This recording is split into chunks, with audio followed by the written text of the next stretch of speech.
माँ ठंडी छाँ।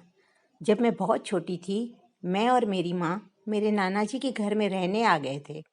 कारण यह था कि मेरी माँ ने बेटा नहीं, बल्कि बेटी यानी मुझे पैदा किया था। मेरे बापू ने दूसरी शादी कर ली। मेरी नानी ही मुझे और मेरी माँ को अपने घर ले आई थी और हम नानी के गांव में उनके घर रहने लगे थे।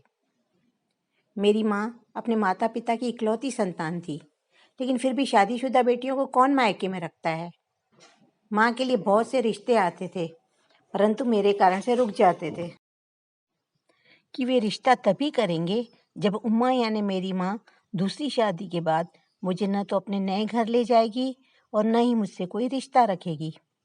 अंत में नानी ने मुझे अपने साथ में रखने की बात कहकर माँ को शादी करने के लिए मना लिया। जब माँ ने मुझे यह बात बताई तो मेरी आंखों से तो आंसुओं की बरसात हो गई। मैंने माँ को चुपचाप अपने नए पति के साथ पराए घर जाते देखा। जाते समय माँ ने रो रो कर जो दहाड़े मारी थी, वह आज भी मेरे कानों में गूंजती हैं। आज भी मैं रात को सपने में माँ को नानी का घर छोड़कर जाते हुए दृश्यों को देखती हूँ और फिर रात भर आंसू बहाती रहती हूँ। समय को कौन कभी रोक पाया है? समय निर्दयी सा अपनी चाल चलता ही रहता है। नानी मुझे बताती थी कि माँ ने अपने नए घर जाकर 3 बेटों को जन्म दिया। नानी अकेली ही कभी कभी माँ से मिलने उसके नए ससुराल में चली जाती थी। मुझे माँ के नए ससुराल वालों की तरफ से उस घर में प्रवेश की मनाही थी। माँ ने फिर पूरी उम्र मेरा मुंह नहीं देखा, लेकिन कुछ ना कुछ अपने हाथ से बुनकर नानी के हाथ से भेजती रहती थी। माँ के भेजे कपड़े और स्वेटर को पहनकर मुझे ऐसे लगता था कि जैसे मैं माँ के गले से लग गई हूँ।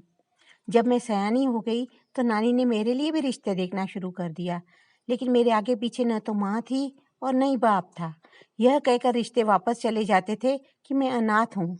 यह कैसी विडंबना थी कि सगे माँ बाप और 3-3 सौतेले भाई होते हुए मैं अनाथ थी। फिर एक दिन मेरा रिश्ता सूरज से हुआ। सूरज का परिवार बहुत गरीब था। नानी ने मेरी माँ के नए पति से बहुत विनती की कि मेरी माँ मेरी शादी के अवसर पर मुझे आशीर्वाद देने आए, परंतु उन्होंने उसे नहीं भेजा। मुझे फिर भी माँ से कोई शिकायत नहीं थी, क्योंकि वह बेचारी भी तो अपने पति के हुक्म की गुलाम थी। वह कठपुतली थी, नए मालिक के इशारों पर चलना उसकी मजबूरी थी। शादी के बाद मुझे पता चला कि सूरज को शराब की बुरी लत थी। ससुराल में मुझसे नौकर की तरह व्यवहार किया जाता और तिस पर सूरज की नशे में मारपीट खाकर मैं तन से ही नहीं, मन से भी दुखी हो गई। ऐसे वक्त में माँ की बड़ी याद आती। लगता माँ को अपना दुख बताती, उसके सीने से लग जाती तो शायद मन कुछ हल्का हो जाता। मैं माँ बनने वाली थी। मुझे ऐसा लगा शायद मुझ पर भगवान को दया आई है, इसलिए मुझे मातृत्व का उपहार दिया है। लेकिन मानसिक तनाव के कारण मेरा एबॉर्शन हो गया। खुशियाँ मेरे दरवाजे तक आने से पहले ही रूठ गईं। अब नानी भी इस दुनिया में नहीं रही। जैसे तैसे मैं मेरी बेरंग जिंदगी के दिन काट रही थी। मेरा स्वास्थ्य दिनों दिन बिगड़ने लगा। बड़े अस्पताल में मेरा चेकअप करवाया गया तो पता चला कि मेरी दोनों किडनियां खराब हो गई हैं। माँ की कमी मुझे उम्र भर दर्द देती ही रही। अब मेरी तो उम्र निकल गई है। डॉक्टरों का भी कहना है कि अब मैं कुछ समय की मेहमान हूँ। भगवान के पास जाकर मैं उनसे यह सवाल जरूर पूछूंगी कि आखिर किस खता की इतनी बड़ी सजा मुझे दी।